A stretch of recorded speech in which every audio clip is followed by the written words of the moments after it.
We all know what football means to the fans. And in England's capital city, this is no different. Football is embedded in the culture in London, and three teams are at the forefront of this passion for football in London: Arsenal Football Club, Chelsea Football Club, and Tottenham Hotspur. All three of these clubs have a long and rich history. All three of these clubs have a seemingly bright and optimistic future. And all three of these clubs certainly mean so much to their fans. You lot who left in the 75th minute, you should be ashamed of yourself. Oh my fucking God! And you got the cheek to fucking walk off. Fuck off. I'm a blood client!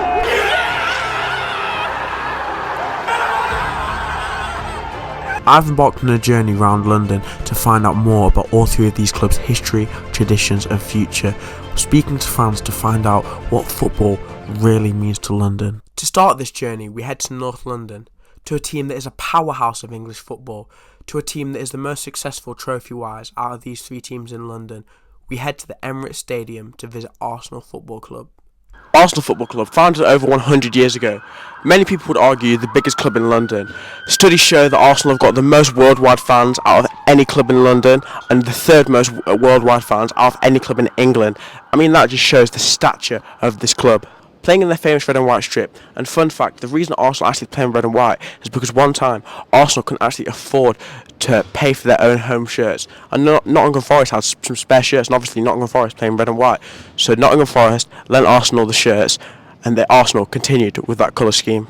That's one of the many reasons why so many Arsenal fans were so annoyed when the Super League was announced, because Arsenal's a club built by the poor, and now obviously as it's stretched out in the stature, they felt that like when the Super League was announced and they joined, the game and the club that was built by the poor for the Arsenal fans in the community was taken and stolen by the rich, and only for them to enjoy, and leaving behind the rest of English football, which is so pivotal to not just Arsenal but all the big six and their success, and just the entire league system of English football. As with most Premier League teams now, Arsenal's pitch is under renovation and they're getting ready for next season.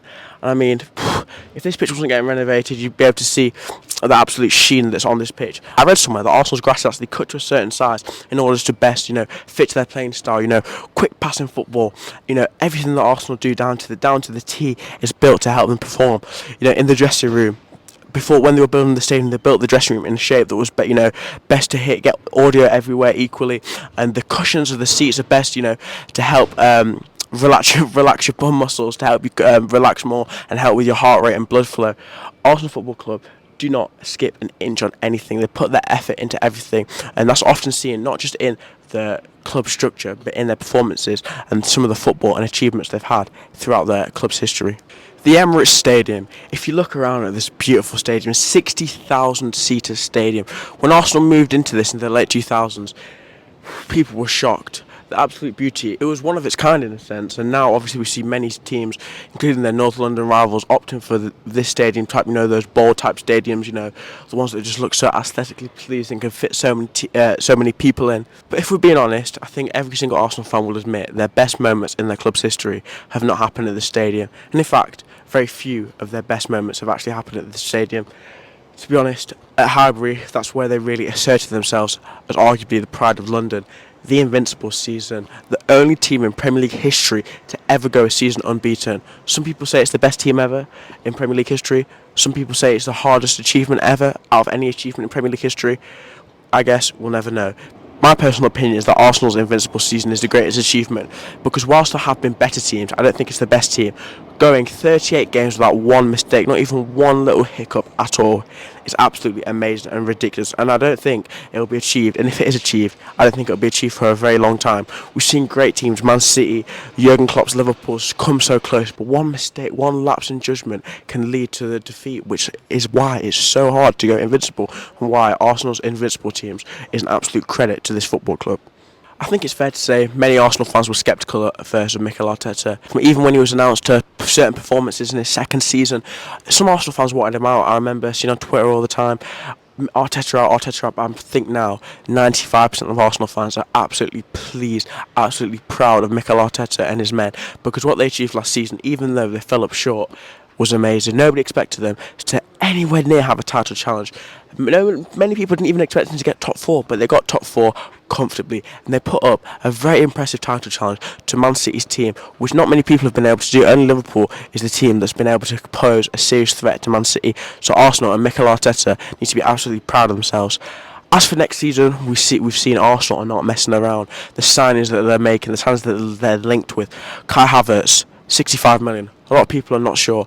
I think that's going to be an absolutely amazing signing. Him and Gabriel Jesus up front, I think they'll work together like a treat.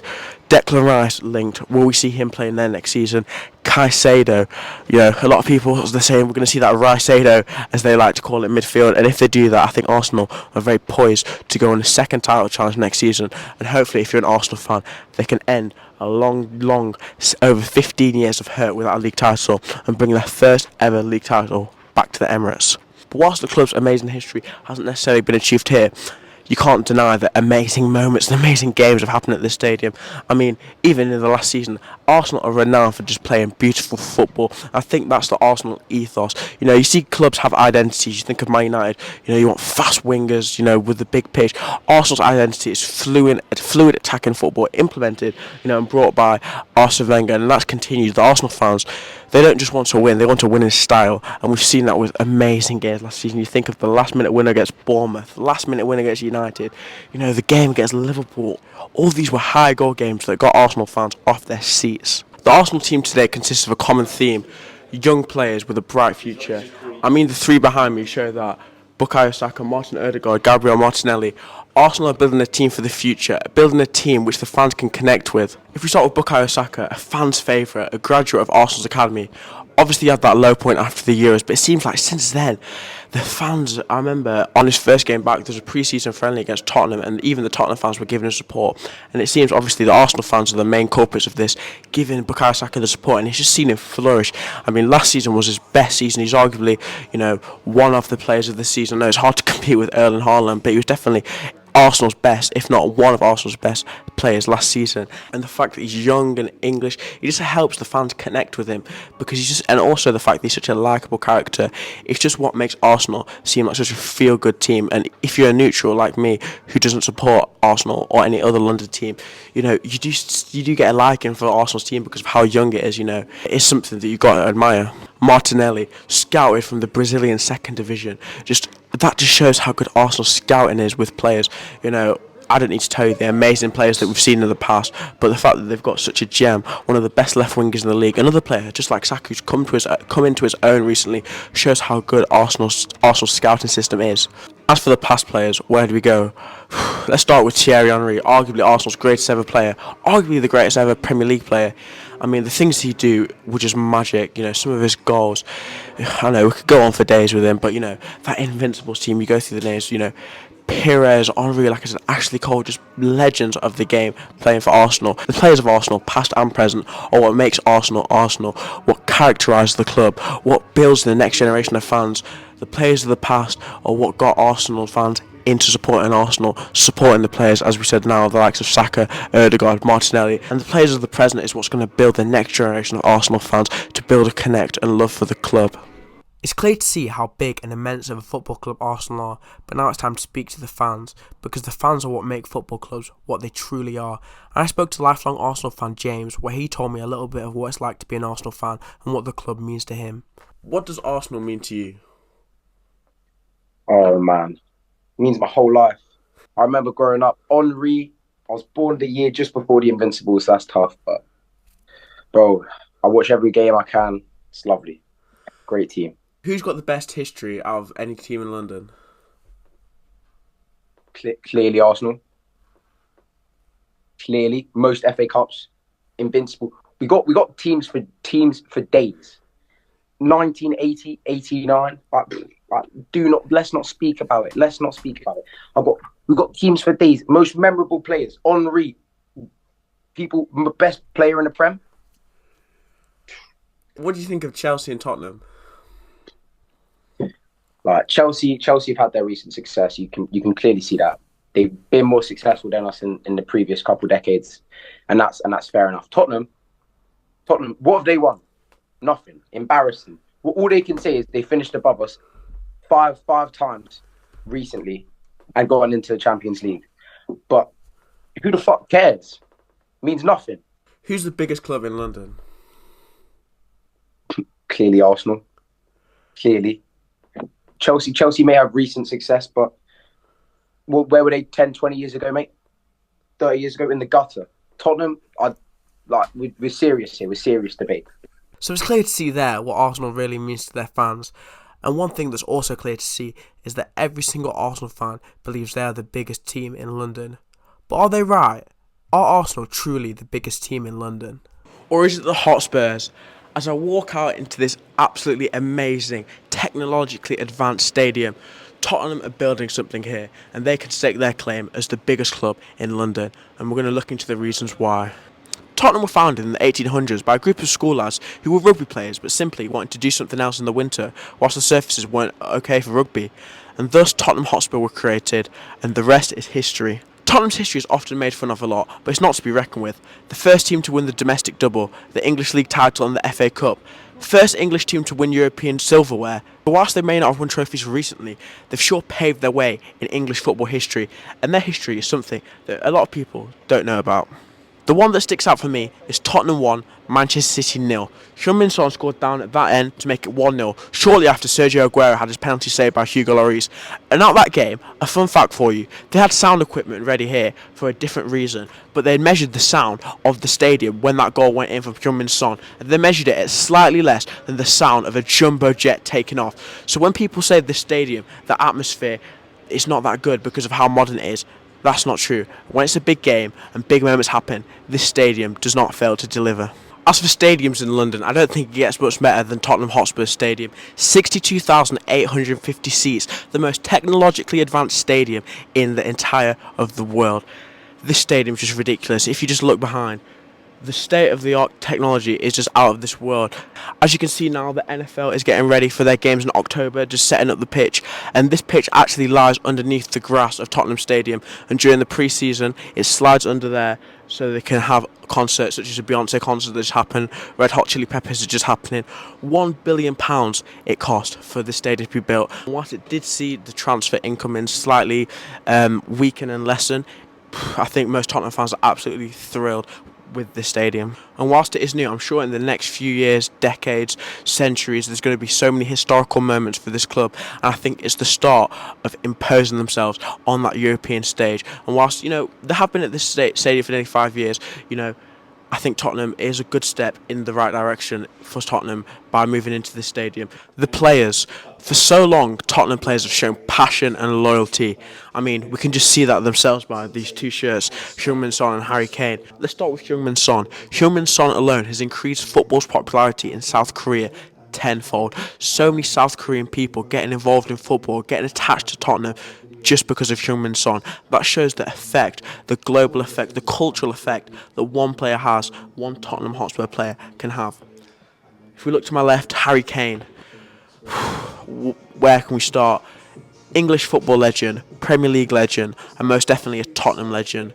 He's one of their own. They've got a mural of him outside the stadium. England's top goal scorer, one of Tottenham's best strikers, if not their best striker. He's up there with the names of other London Premier League striker legends, Didier Drogba, Thierry Henry. He's had plenty of offers to join other clubs that he's turned down because he's shown his loyalty for Tottenham. Whether he continues to stay at Tottenham throughout his career and remain there is another thing to be seen, but no matter what happens now, Harry Kane has shown his loyalty and passion for Tottenham Hotspur and is without a doubt an absolute legend. The passion and love for the club that players such as Harry Kane in the past have had for Tottenham is one of the reasons that has encapsulated so many people to be Tottenham fans. And to find a little bit more about this, I've spoken to Joe. What does it mean to be a Tottenham fan? It's literally everything for a couple of reasons. Obviously, I was born in Enfield, Tottenham, near Tottenham. So it's where I'm from. I obviously laugh at people who don't support the place that they grew up in. I just call them glory hunters. So to me, it's that reason. And it's also family. So my dad grew up there and he gave me no choice to support Tottenham. So when I say everything, I literally mean I've known nothing else. And what do you think of Tottenham in comparison to Arsenal and Chelsea? It's a difficult answer, and it's different to how I would have answered it obviously last year, because Arsenal finished above us for the first time in a long time. So comparing us to Chelsea at the moment, yeah, we're better. They've got much better history though, and Arsenal do. So at the moment, it's a sticky one. I'll be real, but I'm always backing Tottenham no matter what's happening. But when we go to their stadiums, it's difficult to play against. But it's in comparison to like other rivalries. Like I think it's Stoke Port Vale or something like that. They never play each other, and it's not like they don't have that team that they can get up for. I love to hate Arsenal, so there you go. What does Tottenham have that Arsenal doesn't? I think, to be honest, we actually have a lot of the stuff in common. Like in terms of the type of players we like to sign, we both bottle it realistically. They're not any more or lesser bottlers than we are. We both bottle it all the time. To be honest, I actually think we're very similar clubs. That's why I hate them so much, because we want to be the best in North London, and so do they. Now, what do you think of Chelsea? Scumbag, horrible, disgusting fans, rent boys. They hate us, we hate them. Don't get me wrong, I hate Arsenal more, but with Chelsea, they're just a disgrace to the game, man. I hate them. Hate them. And finally, Joe, who's the biggest club in London? Tottenham. Is water wet? Like obvious answers we're talking now. As we saw with James, Joe is in full belief that his team is the biggest club in London, and I think you're going to find this is a common theme. The team that you support is the team that you ride and die for, the team that you will always defend and back. Now it's time to head out of North London to the final club of this documentary. We head over to West London and Stamford Bridge, where we're going to explore Chelsea and their history and find out a little bit more about the only club in London to win the Champions League. Chelsea's success has been more recent, but their success has reached heights which their London compatriots could only dream of. Chelsea have won the Champions League, but not only the Champions League, they've won many trophies, including trophies such as the Club World Cup that their London rivals have never won. Their success started in 2003 when one Roman Abramovich took over the club. His ruthlessness when it came to managers and players is what's seen Chelsea pave their way to be one of England's biggest clubs and have so much success. And we've seen with Todd Bowley, he doesn't quite have that football expertise that made Chelsea fans fall in love with them. He doesn't quite make the decisions to the standard that Roman Abramovich did, and it's seen Chelsea drop off. Roman Abramovich was forced out of Chelsea, a decision which many Chelsea fans were not happy with. But now under Todd Bowley, Chelsea are in a new era, and Todd Bowley believes that Mauricio Pochettino is the man that can bring Chelsea back to grace and bring success back to Stamford Bridge. As for Chelsea Stadium, if you look around, it's absolutely beautiful. 42,000 is its capacity, and it's witnessed some of the greatest moments in Chelsea's history. If you remember Mason Mount's goal here to secure Chelsea's Champions League final, which they went on to win, Chelsea Football Club and Stamford Bridge is an absolute history piece of football in England. A bit more about the stadium now. Chelsea were actually founded not too far from here in a pub nearby, and as I mentioned earlier, Chelsea have won the most trophies, different types of trophies that is, out of any club in London. A favourite for most Chelsea fans, I'm sure, is that Champions League win in 2012. As you can see, Chelsea's pitch is under renovation, as with most Premier League teams during pre-season. But next season, Chelsea are going to embark under a new era. Mauricio Pochettino is coming into Chelsea Football Club. Poch, who famously managed London rivals Tottenham, is aiming to bring Chelsea back to where they once were, back to the top of English football, where they dominated, winning all trophies. As for the players, Chelsea boasts one of England's best academies, graduates such as Mason Mount on the right, as you can see here, Reece James. The talents go on. Whether Mason Mount's here by the time this comes out is another question. One thing for certain is that Chelsea's academic prospects are an absolute credit to their amazing academy. And if we're talking about past players, Chelsea legends such as Eden Hazard, Didier Drogba, they're widely regarded when you look back as Premier League greats. Many people argue Eden Hazard is the greatest Premier League winger of all time. Many people argue Didier Drogba is one of the greatest Premier League strikers of all time. So when it comes to players in London, Chelsea players are up there with the best London has ever seen. Now it's time to speak to a Chelsea fan to get their thoughts and perspectives on what Chelsea Football Club means to them. What does being a Chelsea fan mean to you? It means a lot. I literally every single day I check on the news, open the app, everything.